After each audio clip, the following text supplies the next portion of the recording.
A Organização para a Cooperação e Desenvolvimento Econômico voltou a reduzir a previsão de crescimento do PIB brasileiro em 2019. Agora, segundo a OCDE, a projeção é de 1,4%. A se confirmar, esse resultado será o 9º ano em que o país terá um crescimento econômico inferior à média mundial de 3,2%. Os dados sociais também são preocupantes. Segundo a Fundação Getúlio Vargas, no rastro da crise, a desigualdade no país acaba de alcançar o nível mais alto desde 2012.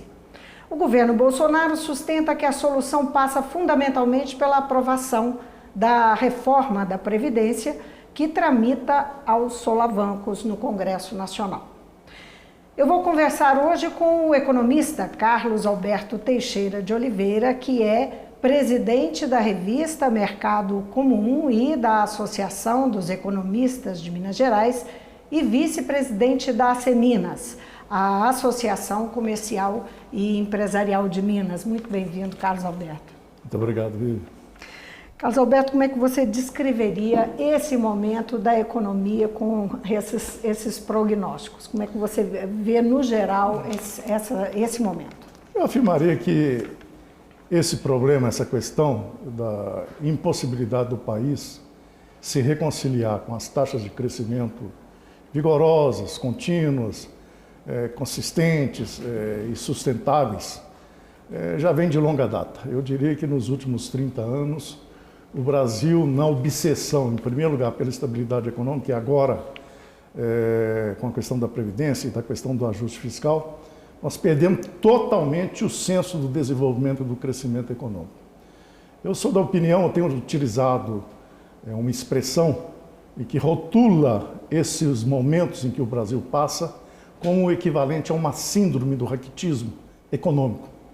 E volto a uma frase que foi dita pelo saudoso presidente Juscelino Kubitschek, o profeta do nosso desenvolvimento, que ele afirmava a seguinte maneira, ele tinha uma frase que ele afirmava da seguinte forma: país que não cresce é país condenado à miséria, ao subdesenvolvimento. A miséria e o subdesenvolvimento são, em última análise, os maiores inimigos da democracia. Você acha que foram escolhas não desenvolvimentistas que nos trouxeram ao que nós estamos vivendo agora? Mesmo levando em consideração os diferentes governos que nós tivemos? Sim, se configura até um pouco mais recentemente uma certa obsessão atávica na busca da estabilidade econômica. Percorrida essa fase, nós estamos entrando agora numa outra, que é a obsessão do ajuste fiscal. Nós ficamos 30 anos obcecados simplesmente com a estabilização de preço da moeda, como se aquilo fosse o bem mais importante. É importante, mas não é o absoluto, o total. Nós temos exemplos do tipo, por exemplo, o governo de Salazar, que foi durante quase que 40 anos em Portugal, em que a economia portuguesa era estável, câmbio estável, você tinha até um certo equilíbrio nas contas públicas, câmbio perfeitamente estável, só que tinha um problema. A economia não conseguia crescer. Ao final do mandato dele, Portugal se transformou num dos países mais atrasados da Europa. É a característica do Brasil. Nos últimos 30 anos, nós não conseguimos crescer. Nós estamos adentrando no 9º ano seguido em que crescemos a taxas inferiores à média mundial.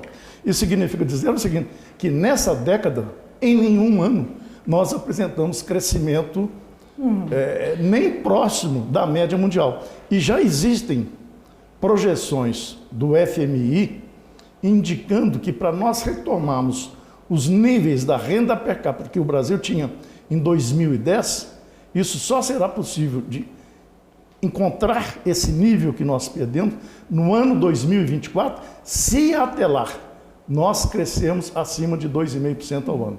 Agora, Carlos Alberto, dentro dessa lógica que você está colocando, não é que são escolhas erradas, que abriram mão do desenvolvimento, a pergunta que vem à minha cabeça é por que tem que se escolher estabilidade e ajuste fiscal a custo de desenvolvimento? Não é possível se trabalhar as duas coisas ou é necessário se fazer escolhas sim e é isso que está nos impedindo. Você fala em obsessão, mas nós não temos realmente uma séria crise fiscal e nós não tivemos também falta de estabilidade no passado? Sim, mas aí é onde reside o principal problema. Quando o país não cresce, ele passa a ter problema de receita, de arrecadação. Então, na grande verdade, a despesa é como um numerador diante de um denominador baixo. Quando você tem um denominador baixo, é uma explicação até aritmética. Quando você tem uma receita baixa, toda a despesa fica alta. Então, o que está acontecendo com o Brasil? Ele fica nesse círculo vicioso. A grande questão é o seguinte, o país tem que colocar como meta principal a de se transformar em país desenvolvido.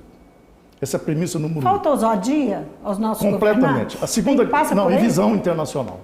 A segunda grande questão é que você tem que colocar o que é preciso para se transformar num país, numa nação desenvolvida. É você ter um crescimento econômico vigoroso, contínuo, persistente e sustentável. O que significa dizer isso? Não precisa nós repetirmos o crescimento do Brasil, por exemplo, da era JK, em que crescimos a uma média de 8%.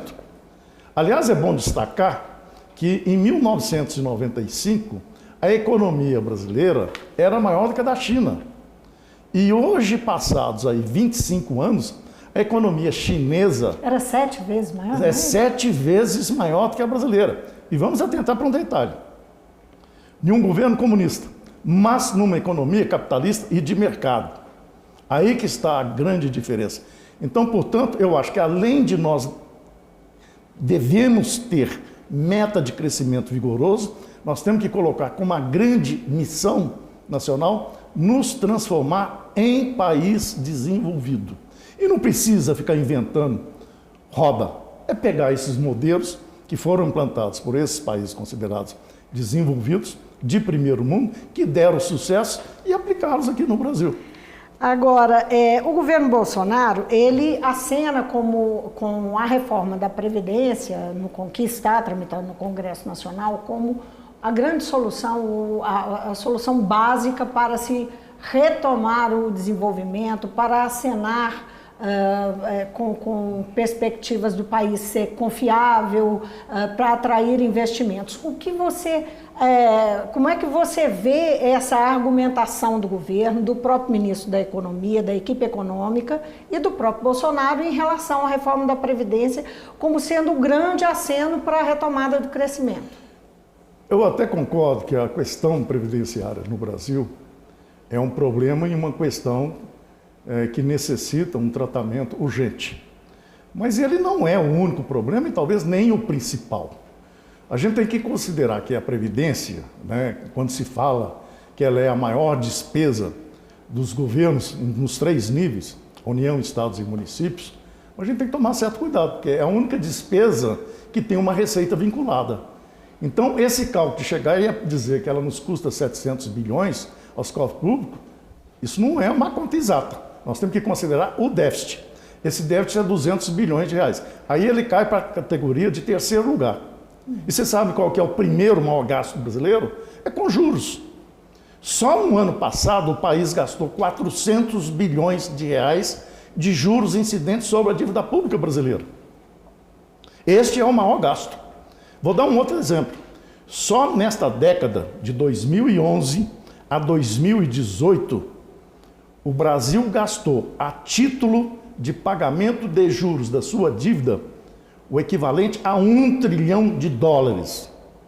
$1 trilhão significa metade do que é um PIB brasileiro. Imagina se um quarto desse $1 trilhão, ou seja, 250 bilhões de dólares, tivessem sido aplicados em infraestrutura. Com toda certeza o país seria outro, o nível dos nossos problemas seriam bem menores. E atente para o detalhe, tem 30 anos que o Brasil pratica uma taxa de juros real campeã em todo o mundo. E com um detalhe, enquanto o mundo inteiro paga, em boa parte, cerca de 70%, taxas de juros negativas a seus investidores. A preocupação da gente discutir a questão da economia passa não só pelos números evidentes, né, na situação que nós estamos, mas também porque a gente vê uma crise, especialmente nós que somos do mundo político, vemos uma crise se avolumando, né, especialmente na relação do Congresso, do Executivo com o Legislativo, impasses grandes, institucionais, e a gente vê o presidente da República com um desinteresse ou uma incompetência realmente nessa articulação. Na sua opinião, qual é o peso que esse problema, que vem crescendo e trazendo algumas consequências, que peso tem para a situação econômica do país? Eu acho que, em primeiro lugar, tem que se despolitizar e desideologizar a discussão e o debate econômico. E o debate econômico tem que ser voltado principalmente para um projeto de nação, em que o desenvolvimento tenha que tomar a primazia sobre todos os demais temas. Com um outro detalhe, tanto partidos quanto os diversos poderes têm que sair dessa mesquinharia de imaginar apenas projetos de poder e pensar em projetos da construção de uma nova nação. Quando você Sem ocorrer isso, nós não sairemos desse impasse que estamos aí hoje. A outra grande questão é a seguinte: a gente tem que sair do conjunturalismo das discussões efêmeras. Nós temos que ter planejamento estratégico, principalmente de longo prazo, no sentido de nos imaginar numa situação que no passado nós já tivemos e podemos repetir, de crescimento vigoroso e contínuo. Sem isso, não há solução. Como é que você enxerga a equipe econômica, o papel do Paulo Guedes, o próprio Paulo Guedes, nesse contexto? Eu acho que o Paulo Guedes, a gente fala até a mesma linguagem, em boa parte. Ele está certo em atacar o problema aqui, expressivo da Previdência Social, mas isso não é o suficiente nem o bastante. Basta dizer o seguinte: nós estamos com 28 milhões de desempregados. Nós vamos somar mais um contingente de 40 milhões que estão em atividades informais. Se juntarmos, nós temos 2/3 da força de trabalho brasileira sem contribuir para a Previdência Social. Só isso já é uma justificativa para explicar a situação dela. Agora, a parte das questões da diminuição da natalidade e do aumento da expectativa de vida. Então, a questão do rombo da Previdência tem que tomar certos cuidados. Que, em primeiro lugar, uma das causas também é por causa, uma das causas é também a questão que o país não consegue crescer. O país não consegue crescer, as empresas não faturam. Elas não faturam, não dão lucro. Não dão lucro, elas não pagam imposto de renda e nem efetuam a contribuição social sobre o lucro líquido, que, em última instância, tem a destinação para a Previdência Social. Então, eu acho sim, ele tem um caminho, está indo na direção certa, mas não é o suficiente nem o bastante. Com outro detalhe, a repercussão dela é no médio prazo. Nós precisamos resolver a questão desses desempregados. Agora, você está lembrando aí a situação do desemprego no Brasil e a quantidade de gente que não paga a Previdência. Parte da proposta da reforma é justamente um outro modelo de sustentação da Previdência, uma outra Previdência que é a de capitalização, que não conta nem com recurso do governo, nem com recurso do patrão. O empregado sozinho tem que pagar a sua própria Previdência. O que a gente sabe que existem modelos que não funcionaram bem quando isso foi implantado. É sempre lembrado o caso do Chile. Qual é a sua visão disso dentro dessa reforma? Né? Porque você está se remetendo a um modelo solidário, né? Que é esse, né? Que os jovens estão bancando os mais velhos, estão bancando quem se aposenta. Eu discordo da tese da capitalização. Eu acho que esses recursos eles deveriam servir para financiar o desenvolvimento. Eu próprio tenho experiência de capitalizações como investimento que fracassaram profundamente no Brasil. Eu não conheço uma capitalização como papel, como investimento no Brasil que foi bem sucedido. Por que não é bem sucedido? O que pega? Os rendimentos, e muitas das vezes, em função de inflação ou em função de juros, etc., essa capitalização não consegue acompanhar essa inflação. mesmo como investimento. Eu tenho 2 casos, não vou explicitar, de 2 grupos econômicos que eu cheguei a fazer, inclusive capitalização por 10, 15 anos. E quando eu fui resgatar, eu resgatei valores equivalentes a cerca de 25% do que eu apliquei. Quer dizer que se for pensar então numa aposentadoria de uma pessoa que contribuiu sozinha ali, eu acho que você pode até ter uma ela parte... Ela pode ter uma velhice com sérios problemas, eu acho seria que isso? você pode até ter uma certa parte em títulos de capitalização. Mas o ideal é você não colocar todos os ovos numa cesta só. E um país como o Brasil, que não tem recursos financeiros para investimento ou para financiamento do longo prazo, nós não podemos abrir mão desse recurso para financiar os nossos processos, principalmente produtivos e empresariais, voltados para o crescimento econômico. Agora, caso Alberto Bolsonaro tem sido muito questionado, né, e os críticos estão falando até em impeachment, porque ele mesmo sugeriu, em publicações que ele fez uma sugestão de risco de ruptura. No dia 26 agora tem aí uma manifestação programada dos seus apoiadores, tem um clima pesado no ar. Nós tivemos uma manifestação muito forte nas ruas no dia 15, o pessoal que saiu em defesa da educação.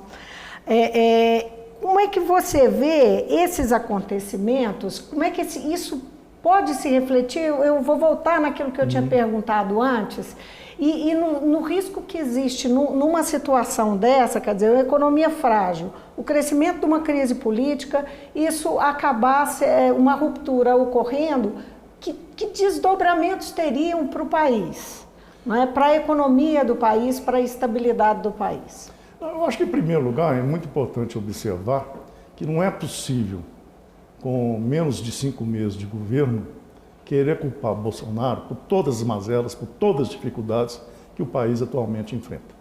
Eu acho que seria, aí, no mínimo, um ato de miopia profunda, não vou dizer nem miopia, de cegueira. Mas eu acho que o presidente deve descer um pouco do palanque. E eu acho que ele precisa ter um pouco mais de humildade de reconhecer que hoje ele é presidente de todos os brasileiros, que sejam da oposição, que fizeram campanha contra ele, e governar para todos os brasileiros. E deixar de lado o confronto. Eu acho que uma das grandes virtudes que nós, povo brasileiro, temos é de falar o mesmo idioma, ter os mesmos costumes, uma religião quase que única, cristã, né? Um povo que tem os mesmos conceitos. Dividir esse povo ainda mais não é legal. Como é que os empresários do mercado financeiro estão enxergando esse momento, hein? Eu tenho conversado com vários deles e eu frequento, né, esse ciclo. Eu diria o seguinte: eles estão um tanto quanto desanimados. Não buscam perder o otimismo, mas não querem também se contaminar pelo pessimismo.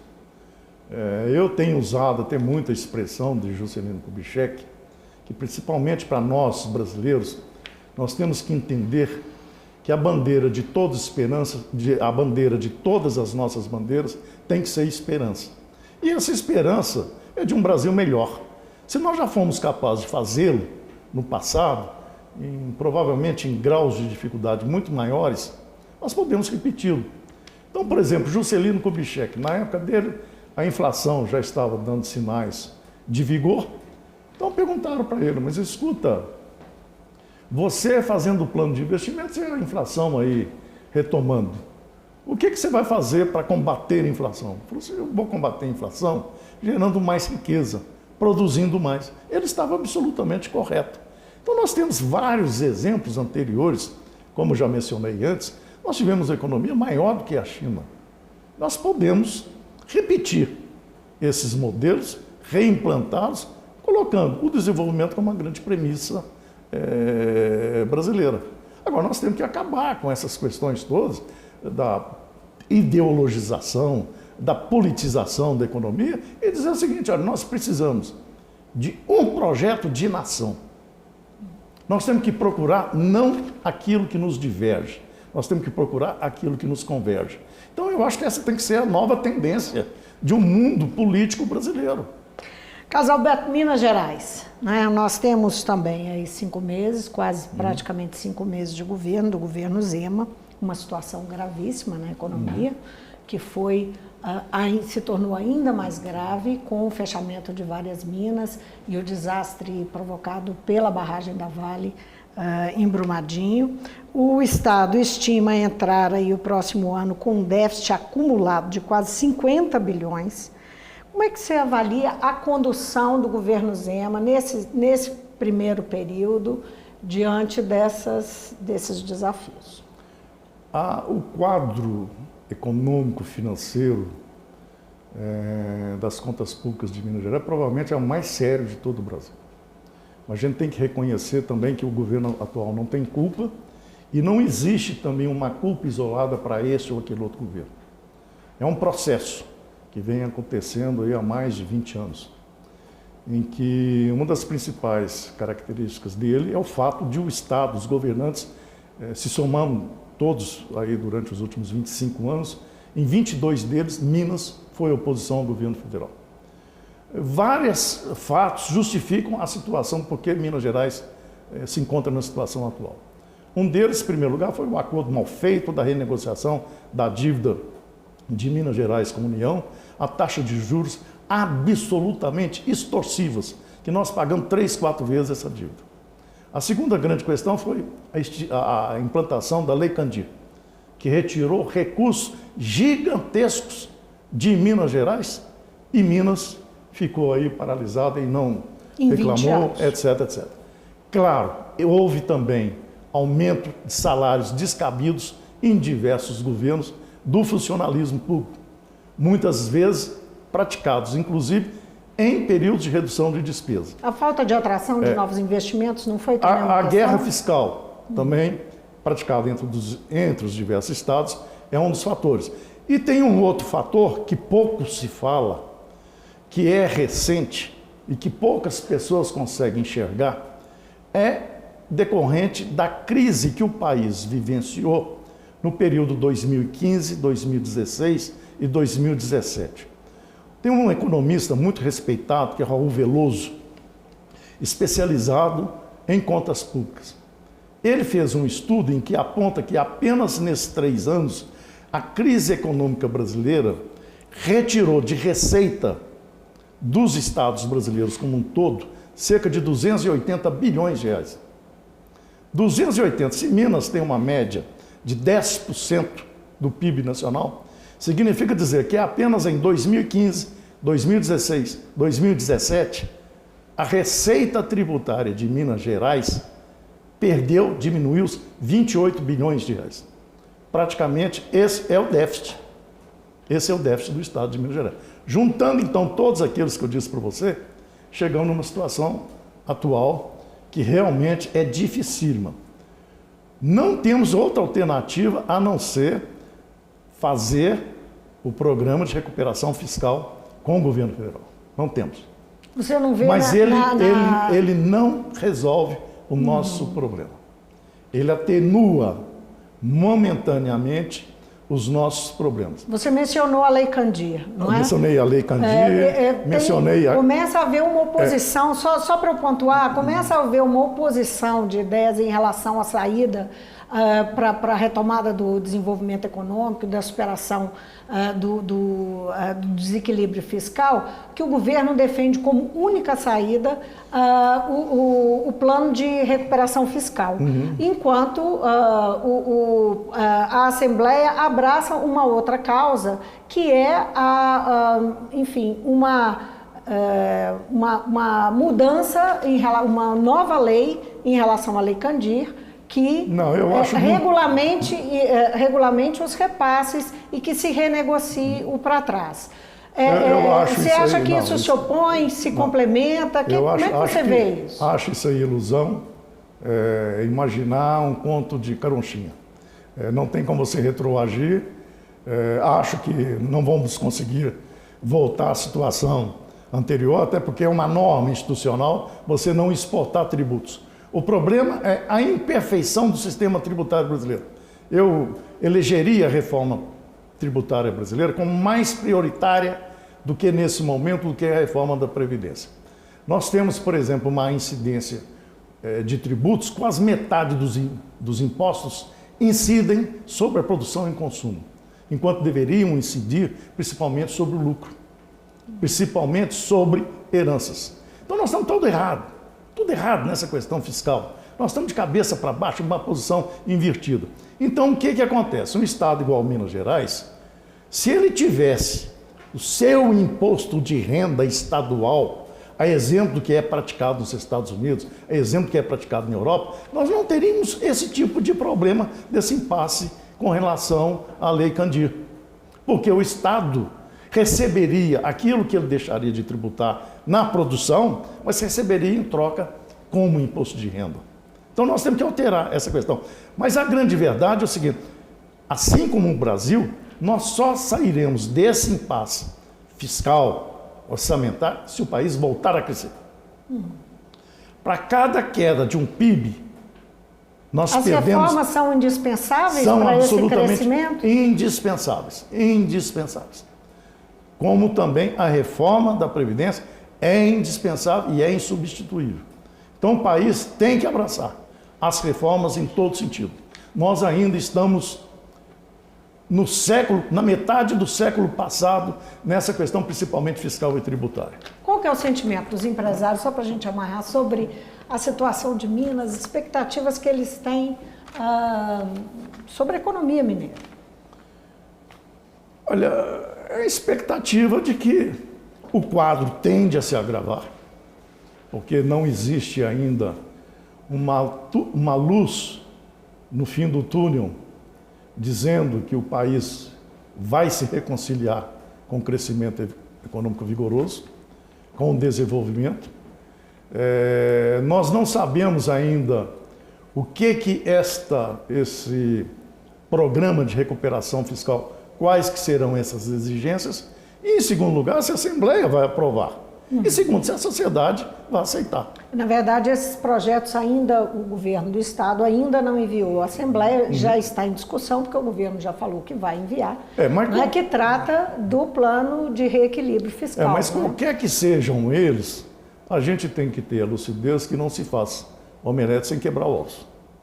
E vão ter que ser tomadas posições, muitas delas às vezes dramáticas. Nós não podemos, por exemplo, apenas na questão previdenciária no Estado, continuar exponenciando a cada ano um déficit apenas previdenciário de cerca de 18 bilhões de reais. Se nós compreendemos só o déficit previdenciário do Estado, é o nosso desequilíbrio fiscal, é o nosso orçamento. Então, a outra conta que precisa fazer, inclusive para justificar que a questão do programa de recuperação, ele alivia, mas não resolve, basta dizer o seguinte: a principal coisa que ele vai nos aliviar é relativamente à questão do serviço da dívida com o governo federal, que é juros e amortização.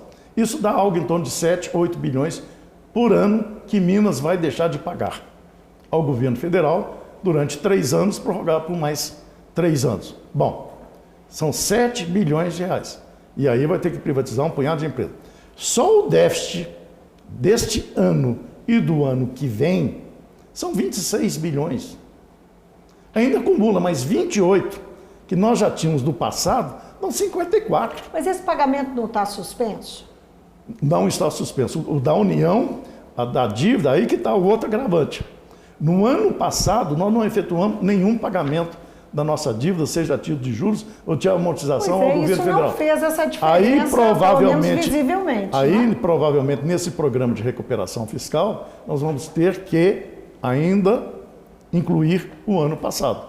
Então, portanto, nós vamos ter que achar outras formas no sentido de sair desse impasse. Mas volto a afirmar, se não tivermos crescimento vigoroso, nem Minas Gerais, nem o Brasil acharão qualquer solução de curto ou de médio prazo, e a cada dia que passar, esses problemas vão se exponenciar mais e mais. Carlos Alberto, muitíssimo obrigado por ter vindo ao Mundo Político. Eu que agradeço, Lívia. Eu conversei com o economista Carlos Alberto Teixeira de Oliveira. Ele é presidente e editor-geral da revista Mercado Comum, presidente da Associação dos Economistas de Minas Gerais e vice-presidente da ACEMinas, a Associação Comercial e Empresarial de Minas. Obrigado pela sua companhia e até o próximo programa.